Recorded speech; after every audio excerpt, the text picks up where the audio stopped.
Hello and welcome to YCZ classes. बच्चों, आज के लेक्चर में हम लिक्विड स्टेट ऑफ मैटर, जो हम स्टेट्स ऑफ मैटर पढ़ रहे हैं, पिछले जो हमने लेक्चर में कवर किया था लिक्विफिकेशन ऑफ गैसेस, इस तरह से उस लेक्चर के साथ साथ जो हमारा गैसियस स्टेट ऑफ मैटर है वो हमारा ख़त्म हो गया। अब लिक्विड स्टेट ऑफ मैटर हमने पढ़ना है। तो लिक्विड स्टेट ऑफ मैटर को हम आज शुरू करेंगे। तो जैसे कि आपको स्क्रीन के ऊपर दिख रहा है, सबसे पहला हम पॉइंट जो यहाँ डिस्कस करेंगे, when will be a substance said to be liquid in nature. अगर आपसे कोई पूछे कि एक लिक्विड सबस्टेंस को हम कब लिक्विड कहते हैं, तो आप यहाँ पे जवाब देंगे, a substance is said to be liquid in its nature if its melting point is below the room temperature.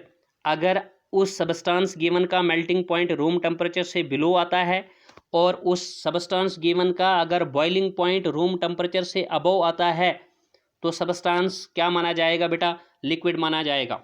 The substance is known as liquid. It means in liquid state, बाकी जो इसकी प्रॉपर्टीज़ हैं कि liquid state में जो matter होता है, it has definite, ठीक है, shape, definite shape and molecular motion is between solid and gases. नहीं, लिक्विड्स की कोई डेफिनेट शेप नहीं आती बेटा। Liquids have no definite shape, but they, you can say, they take up the shape of container in which they are placed. लिक्विड्स की कोई मखसूस शक्ल जो है वो नहीं होती है। लिक्विड्स की शेप जो है वो कंटेनर टू कंटेनर वेरी करती है। लिक्विड्स को जिस भी कंटेनर में आप प्लेस करोगे तो वो उसी की शेप जो है वो एक्वायर कर लेते हैं। याद रखना है कि लिक्विड्स की कोई शेप नहीं होती है। यहाँ पे गलती से लिखा गया है, यहाँ आप लिखिए liquid state has no definite shape, हैं, ठीक है, but they have, you can say, a definite volume. Definite volume liquids का हो सकता है, लेकिन इनकी डेफिनेट शेप जो है वो पॉसिबल नहीं है।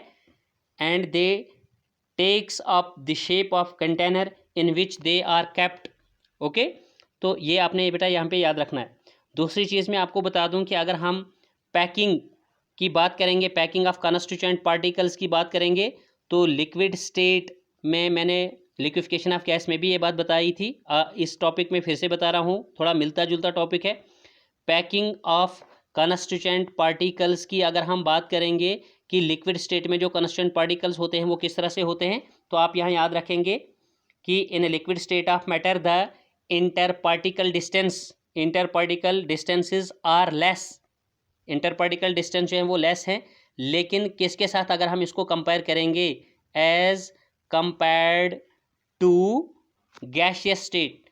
अगर आप गैसियस स्टेट ऑफ मैटर के साथ लिक्विड स्टेट को कंपेयर करोगे तो लिक्विड के जो कॉन्स्टेंट पार्टिकल्स हैं वो, मतलब उनके बीच में जो डिस्टेंस ऑफ सेपरेशन होता है, इंटर पार्टिकल डिस्टेंस जो है वो कम आता है। गैस में ये डिस्टेंस आपको ज़्यादा दिखता है। लेकिन इसी चीज़ को अगर आप सॉलिड स्टेट के साथ कंपेयर करोगे तो तब आप बताओगे, अभी आप बता रहे हो कि less as compare to gaseous state and more, और अगर सॉलिड्स के साथ कंपेयर करोगे तो सॉलिड्स के बनिस्बत लिक्विड स्टेट का जो इंटर पार्टिकल डिस्टेंस है वो थोड़ा ज़्यादा आता है सॉलिड्स के बरक्स में। तो वही हम लिख रहे हैं, but more as compared to solids. क्या पॉइंट मैंने बताया आपको?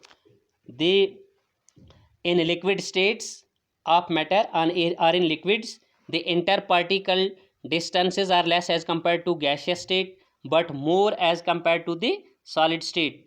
So such a state in which the constant particles behaves as such, it is known as the liquid state of matter. Okay, दूसरी डेफिनेशन है कि अगर आपको मेल्टिंग बॉइलिंग पॉइंट पे बताना है बेटा, तो फिर मैंने आपको पहले ही बता दी वो डेफिनेशन कि substance is said to be liquid are in liquid state if its melting point is below the room temperature and its boiling point is above the room temperature. ठीक है, तो इसके बाद आप कुछ एग्जांपल्स इनकी बोलेंगे, मतलब हम इनके एग्जांपल्स कुछ डिस्कस करेंगे, कुछ एग्जांपल्स बताएंगे लिक्विड्स की। जैसे कि मान लीजिए बेटा, कॉमन लिक्विड जो है H2O है, water acts as most common form of liquid. Otherwise आप बताएंगे HCl, ठीक है। आप बताएंगे जो है C2H5OH इथेनॉल, या जिसको अल्कोहल हम बोलेंगे। तो सिंपल सी बात है यहाँ पर कि आपने बताना है कि लिक्विड्स जो होते हैं इनको हम एक और नाम से बुलाते हैं। Liquids are also called as fluids. इनको हम बेटा फ्लूइड्स भी बोलते हैं, because they have the tendency of flowing. ठीक है, इनमें बहने की, ठीक है, मतलब थोड़ा सा जैसे आप लिक्विड्स को ओपनली डाल देते हो तो वो क्या करते हैं, फ्लो करने शुरू हो जाते हैं। That is why they are known as fluids. Gases as well, gases को भी हम फ्लूइड्स बोलते हैं, लेकिन अभी हम लिक्विड की बात कर रहे हैं तो लिक्विड्स को हम फ्लूइड्स बोलते हैं। ठीक है, तो अब हम बेटा डिस्कस करेंगे थोड़ी सी properties of once a minute, properties of liquid or liquid state of matter। General properties है, properties of liquid state of matter. तो इसमें जो जनरल प्रॉपर्टीज आप बताएंगे, फर्स्ट वन है बेटा, आप अपनी कॉपी पे भी लिखिए, लिक्विड्स। अगर हम शेप साइज की बात करेंगे तो ये आपको प्रीवियसली भी पता है कि लिक्विड्स हैव अ डेफिनेट, लेकिन डेफिनेट इनका वॉल्यूम होता है। Liquids have a definite volume but no definite, यानी इनकी शेप जो है वो डेफिनेट नहीं होती है, but no definite shape. And इसी में आप बताओगे liquids take up the shape of container, and they means liquids take up the shape of container, they take up the shape of container in which they are placed, जिसमें जिन containers में आप उन्हें रखते हो। सेकेंड जो property आप बताओगे general, कि theoretically speaking liquids are compressible. अगर हम थ्योरेटिकली देखें बेटा, थ्योरेटिकली मतलब कि देखिए जैसे हमें कंस्टेंट पार्टिकल्स का पता चला कि लिक्विड्स के कंस्टेंट पार्टिकल्स को अगर हम गैस के साथ कंपेयर करेंगे तो वो लेस मतलब अपार्ट होते हैं एज़ कम्पेयर टू गैस में वो लार्ज अपार्ट होते हैं। और सॉलिड्स के साथ देखेंगे तो सॉलिड्स के बनिस्बत यही लिक्विड वाले पार्टिकल जो हैं मोर अपार्ट होते हैं, मोर मतलब आपस में इंटर पार्टिकल डिस्टेंस किए हुए होते हैं। तो इस बेसिस पे हम बोलते हैं theoretically speaking liquids are compressible. तो लिक्विड्स जो हैं वो कंप्रेस हो सकते हैं, लिक्विड्स की कंप्रेसिबिलिटी की बात बन सकती है। Theoretically speaking liquids are compressible, but अगर इसी को हम देखेंगे ये, लेकिन आपने यहाँ पे बताना भी है थ्योरेटिकली लिक्विड्स आर कंप्रेसिबल किसकी वजह से बता रहे हो, due to the presence of P.O means presence of inter particle distance. But यहाँ कंटिन्यू करते हुए आप बताओगे बेटा, बट प्रैक्टिकली स्पीकिंग, अगर हम प्रैक्टिकली देखते हैं तो practically speaking liquids can not be compressed. Liquids को हम कंप्रेस नहीं कर सकते। तो ये इंपॉर्टेंट है, आपने याद रखना है, इंपॉर्टेंट है, याद रखना है। थर्ड कैरेक्टरिस्टिक है यहाँ पे जो आपने याद रखना है, जैसे हम बोलेंगे कि लिक्विड्स डिफ्यूजन का प्रोसेस जो है, liquids show diffusion, liquids show the process of diffusion from, लेकिन बेटा कहाँ से, higher concentration to lower concentration. देखिए यहाँ पे डिफ्यूजन का मतलब तो एक्चुअली इंटरमिक्सिंग होता है, लेकिन यहाँ आप मतलब समझिए डिफ्यूजन का कि the flow of liquid from higher concentration to lower concentration. ठीक है, हायर टू लोअर। तो जो ये लिक्विड होते हैं, लिक्विड्स भी डिफ्यूजन को शो करते हैं, कहाँ से, from higher concentration to lower concentration.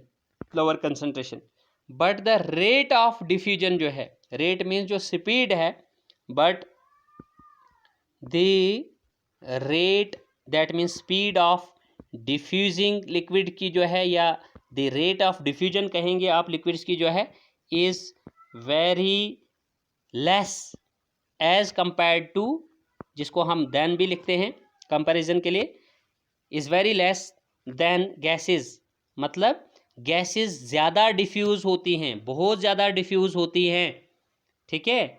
लेकिन लिक्विड्स जो हैं वो गैस के मुकाबले में डिफ्यूज़ कम होती हैं, ठीक है, लेकिन डिफ्यूज़ होती हैं, ठीक है, at a lesser speed but diffuse होती हैं।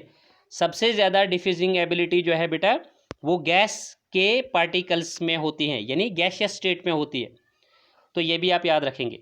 नेक्स्ट जो प्रॉपर्टी है, जनरल प्रॉपर्टी है लिक्विड स्टेट ऑफ मैटर की, वो आप याद रखेंगे बेटा कि जो प्रॉपर्टीज ऑफ लिक्विड्स हैं, it is totally based upon the kinetic molecular theory of liquids. The properties of liquids की जितनी भी प्रॉपर्टीज़ हैं, they are based upon the kinetic molecular theory of gases, ठीक है। तो some more properties, some special properties of liquids are, ये तो general properties थी बेटा, सम आप यहाँ पे बताएंगे some special properties, some more properties, some more special properties of liquids are, जैसे कि उनमें पहला हम बताएंगे बेटा वेपर प्रेशर। क्या है? Vapour pressure. तो vapours about the liquid surface of a liquid is called vapour pressure. ठीक है, सही है, ये तो डेफिनेशन है वेपर प्रेशर, लेकिन वेपर प्रेशर को हम एक एग्जांपल से भी समझेंगे। पहले हम इसी वेपर प्रेशर का जो ये मैंने डेफिनेशन बताया ये आप अपनी कॉपी पे लिखेंगे। मैं एक बार फिर से रिपीट करता हूँ। Vapour pressure is defined as the pressure exerted by, जो बनाते हैं कौन, exerted by vapours of a liquid which are, जो वेपर्स ऑफ लिक्विड क्या होते हैं, विच आर इन इक्विलिब्रियम, जो एक इक्विलिब्रियम बनाए हुए होते हैं, which are in equilibrium with the liquid, जो लिक्विड के साथ एक इक्विलिब्रियम का प्रोसेस बनाए हुए होते हैं, और ये दोनों जो अपोजिंग प्रोसेसेस हो रहे होते हैं इवैपोरेशन और कंडेंसेशन के, ये हमारा जो एक सिस्टम होता है, कंटेनर जो होता है, ये रिएक्शन हो रही होती है इन अ क्लोज्ड कंटेनर। मैं एक बार फिर से इस डेफिनेशन को आप बताता हूँ। The pressure exerted by vapours of a liquid which vapors of liquid are in equilibrium with the liquid in a closed container. तो this vapor pressure is characteristic of every gas, हर एक gas का ये vapour pressure जो है एक basic feature होता है, basic characteristic माना जाता है। Let's understand this vapour pressure by an example. हम एक एग्जांपल से इस वेपर प्रेशर को समझते हैं। जस्ट सपोज कीजिए बेटा कि आपने एक कंटेनर लिया, इस कंटेनर में मौजूद आपने एक गैस ली, ठीक है, ये लेकिन कंटेनर जो है ये एक क्लोज्ड कंटेनर है। क्लोज्ड कंटेनर में आपने गैस ऑब्जर्वेशन के लिए ले ली है, तो आप यहाँ पे समझोगे, बताओगे इसको कि if we take a liquid, sorry gas नहीं बेटा, sorry I am extremely sorry, इस कंटेनर के अंदर, इस क्लोज कंटेनर के अंदर अगर हम एक लिक्विड ले जाते हैं, गैस नहीं, क्या ले जाते हैं, लिक्विड ले जाते हैं, क्योंकि हम लिक्विड स्टेट पे हैं, हम लिक्विड स्टेट पढ़ रहे हैं। अगर हम इस क्लोज कंटेनर में हम लिक्विड लेंगे, if a liquid is enclosed in a container fitted with manometer, अगर इस लिक्विड में क्या है, एक इंस्ट्रूमेंट लगा हुआ है, मोनोमीटर एक ऐसा इंस्ट्रूमेंट है जो हमको पता देता है, इंडिकेट करता है लेवल ऑफ लिक्विड को, level of liquid in the container, कि लिक्विड का लेवल जो है वो कंटेनर में कितना है, कम है, ज़्यादा है, क्या है। तो मोनोमीटर इसमें लगा हुआ है। द लिक्विड इज़ हीटेड, हम ऐसी सिचुएशन में लिक्विड को क्या करते हैं, यहाँ नीचे से हीट अप करते हैं। जैसे लिक्विड को हीट करेंगे हम, जैसे as soon as the process of heating starts, हम हीट करेंगे बर्नर से, बर्नर पे डाल के इस कंटेनर को जिसमें हमने लिक्विड दिया है, लिक्विड डाला हुआ है, तो यहाँ पे प्रोसेस ऑफ एवापोरेशन जो है, process of evaporation starts, evaporation का प्रोसेस जो है वो शुरू हो जाएगा। यानी ये लिक्विड जो है ये वेपर में बदलना शुरू हो जाएगा, ये लिक्विड हीटिंग से वेपर में बदलना शुरू हो जाएगा, गैस फेज में बदलना शुरू हो जाएगा। और जो लेवल होगा लिक्विड का, जो मोनोमीटर इंडिकेट करेगा, लिक्विड का लेवल जो मोनोमीटर दिखाएगा वो डिक्रीज हो जाएगा, and the level of liquid decreases, and this decrease in the level of liquid is indicated by the manometer attached with the container, उससे हमको पता चलेगा। And if the heating is continued, अगर हम बेटा हीटिंग को कंटिन्यू रखेंगे, यहाँ से कंटिन्यू हीटिंग को हम रखते हैं, आफ्टर सम टाइम हमको क्या देखने को मिलेगा, the vapours collected inside the closed container, कि जो यहाँ पे वेपर्स यानी जो इवापोरेशन का प्रोसेस हो गया था, जो लिक्विड यहाँ से इवापोरेट हो गए थे, क्योंकि हमारा सिस्टम जो है ये क्लोज्ड है, ठीक है, क्लोज्ड कंटेनर है हमारा, तो इस क्लोज कंटेनर में हमारे पास क्या है, ये लिक्विड इवापोरेट होके वेपराइज हुआ है, वेपर्स बनाया है।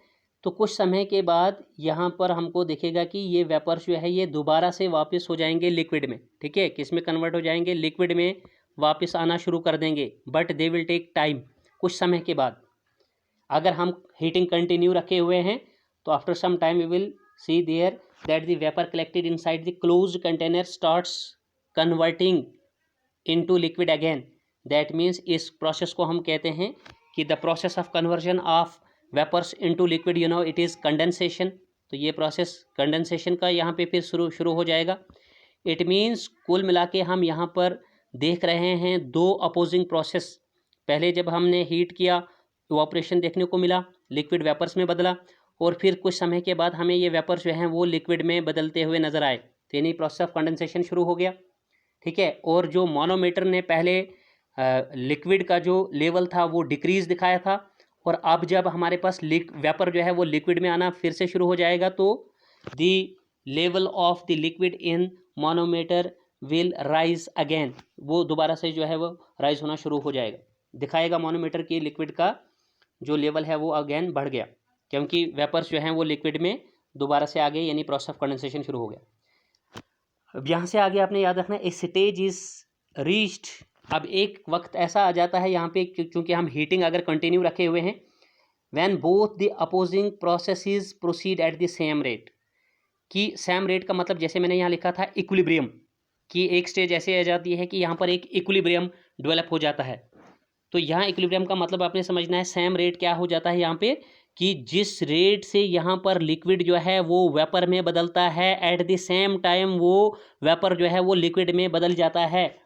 एक स्टेज ऐसी आ जाएगी यहाँ पर बेटा कि that the both the opposing processes will proceed will occur at the same rate, कि ये सेम रेट सेम स्पीड से जो है वो देखने को हमको मिलेंगे।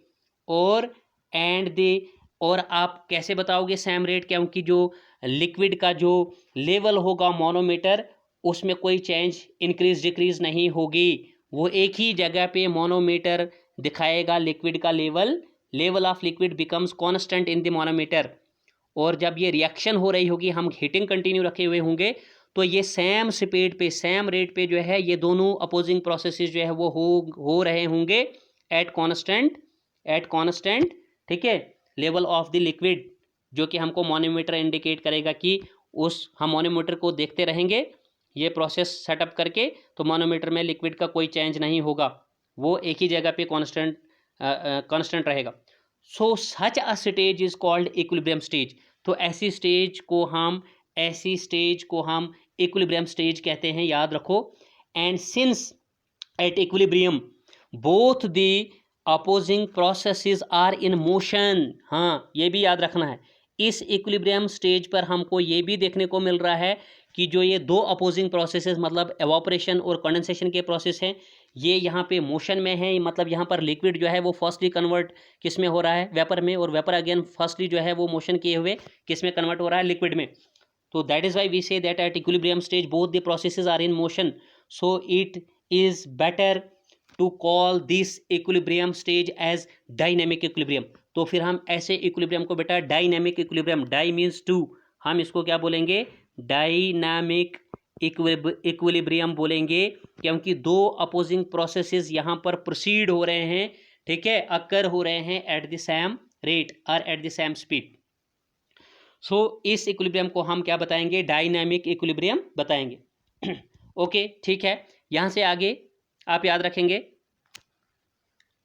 डायनेमिक इक्विलिब्रियम, जब डायनेमिक इक्विलिब्रियम यहाँ पे डेवलप हो जाता है बेटा, तो यहाँ पे आपने याद रखना है the pressure of the vapours, जिसको हम वेपर प्रेशर बोलते हैं, उसको हम मेजर करते हैं। उसकी मेजरमेंट हम कहाँ से करते हैं, प्रेशर गॉज से करते हैं। The pressure of the vapours about the liquid is measured or it is determined with the help of pressure gauge fitted with this you can say arrangement। इस अरेंजमेंट के साथ हम एक प्रेशर गॉज भी रखते हैं, जिस प्रेशर गॉज से हमको पता चलता है, ये भी एक इंस्ट्रूमेंट है जिससे प्रेशर की मेजरमेंट होती है। तो हमें प्रेशर गॉज पे नज़र रखने से पता चलेगा कि जितनी रीडिंग वहाँ पर प्रेशर की बनी हुई होगी, तो हम बताएंगे कि यहाँ पर ये ऑब्जर्व्ड जो है ये प्रेशर आ गया है हमारे पास, ठीक है। प्रेशर गॉज से हमें उस वो जो वेपर प्रेशर है या प्रेशर ऑफ वेपर जिसको हम बताएंगे, उसका रीडिंग हम वहाँ से ले लेंगे। And such pressure is called the vapour pressure, और ऐसे ही प्रेशर को हम वेपर प्रेशर बुलाएंगे या वेपर प्रेशर समझेंगे। अब यहाँ पे याद रखना है आपने बेटा, the vapour pressure depends upon, vapour pressure जो है ये डिपेंड करता है, vapour pressure depends upon, vapour pressure किस पे डिपेंड करता है, एक चीज़ आप बताएंगे, nature of the liquid, nature of the liquid. तो नेचर ऑफ द लिक्विड से क्या मतलब है, दैट मीन्स कि किस लिक्विड में जो इंटरमॉलिक्यूलर फोर्सेस हैं वो किस किस्म की हैं, यानी ज़्यादा स्ट्रॉन्ग इंटरमॉलिक्यूलर फोर्सेस हैं तो फिर वेपर प्रेशर बनने में समय लगेगा, वेपर प्रेशर लेस आएगा। अगर लिक्विड के पास जो है इंटरमॉलिक्यूलर फोर्सेस अगर ज़्यादा स्ट्रॉन्ग है तो वेपर प्रेशर आपका लेस होगा। जिस लिक्विड में इंटरमॉलिक्यूलर फोर्सेस जो हैं वो वीक होंगी, वो फटाफट से ब्रेक होके वो कंट्रीब्यूट करेंगी उस लिक्विड के वेपर प्रेशर को, यानी उस लिक्विड के जो साथ जो प्रोसेस ऑफ ऑपरेशन होगा तो हमको वेपर प्रेशर जो है वो ज़्यादा देखने को मिलेगा, जहाँ पर लिक्विड्स की इंटरमॉलिक्यूलर फोर्सेस जो है वो वीक होंगी। तो नेचर ऑफ द लिक्विड का मतलब है कि that is intermolecular forces present in the molecules and temperature of the liquid. दूसरी चीज़ है कि टेम्परेचर, एक तो आपने बता दिया ना यहाँ पर कि नेचर ऑफ द गैस पे वेपर प्रेशर डिपेंड करता है, तो नेचर ऑफ गैस में मैंने आपको ये चीज़ बता दी कि यहाँ पे याद रखना है कि इंटरमॉलिक्यूलर फोर्सेस कैसी हैं, वीक हैं कि स्ट्रांग है लिक्विड मॉलिक्यूल्स में। तो अगर वो स्ट्रांग हुई तो वेपर प्रेशर कम आएगा, और अगर वीक हुई तो वेपर प्रेशर आपके पास फटाफट से ज़्यादा आने की वहाँ पे ज़्यादा से ज़्यादा आ जाएगा, ठीक है। इसी तरह से नेक्स्ट वन आप बता रहे हो कि vapour pressure depends upon, second point बता रहे हो टेम्परेचर। वेपर प्रेशर किस पे डिपेंड करता है, ये टेम्परेचर ऑफ द लिक्विड पे भी डिपेंड करता है कि लिक्विड के पास उस प्रोसेस के दौरान टेम्परेचर कितना है। तो अगर मैं बता दूं कि टेम्परेचर ऑफ लिक्विड किस तरह से इफेक्ट करेगा सर वेपर प्रेशर को, कि टेम्परेचर का क्या रोल रहेगा, वेपर प्रेशर कम ज़्यादा किस तरह से होगा टेम्परेचर के हिसाब से, तो आपने याद रखना है कि here we will say that the vapor pressure of liquid is directly proportional to, vapor pressure of a liquid is directly proportional to the temperature of the liquid, कि जितना लिक्विड का टेम्परेचर ज़्यादा होगा उतना वेपर प्रेशर आपके पास ज़्यादा से ज़्यादा आपको देखने को मिलेगा, ठीक है। और अगर आप बताओगे वेपर प्रेशर का ये जो है क्या बोलते हैं आपको यहाँ पर इंटरमॉलिक्यूलर फोर्स जो कि नेचर ऑफ गैस में हमने डिस्कस की, उसके साथ अगर वेपर प्रेशर का रिलेशन बताओगे तो vapour pressure is inversely proportional to the intermolecular force, inversely proportional to the intermolecular force. तो inversely proportional to the intermolecular force का मतलब मैंने अभी ऊपर भी समझाया था कि अगर गैस नहीं बेटा, अगर लिक्विड के मॉलिक्यूल्स में इंटरमॉलिक्यूलर फोर्सेस स्ट्रांग हैं, वेपर प्रेशर कम आएगा, और अगर लिक्विड के मॉलिक्यूल्स में इंटरमॉलिक्यूलर फोर्स वीक है, वेपर प्रेशर ज़्यादा आएगा। ये इनवर्स रिलेशन है दोनों का यहाँ पे। तो टेम्परेचर के साथ डायरेक्ट है, जितना ज़्यादा टेम्परेचर है उतना ज़्यादा लिक्विड का वेपर प्रेशर जो है आपको देखने को मिलेगा।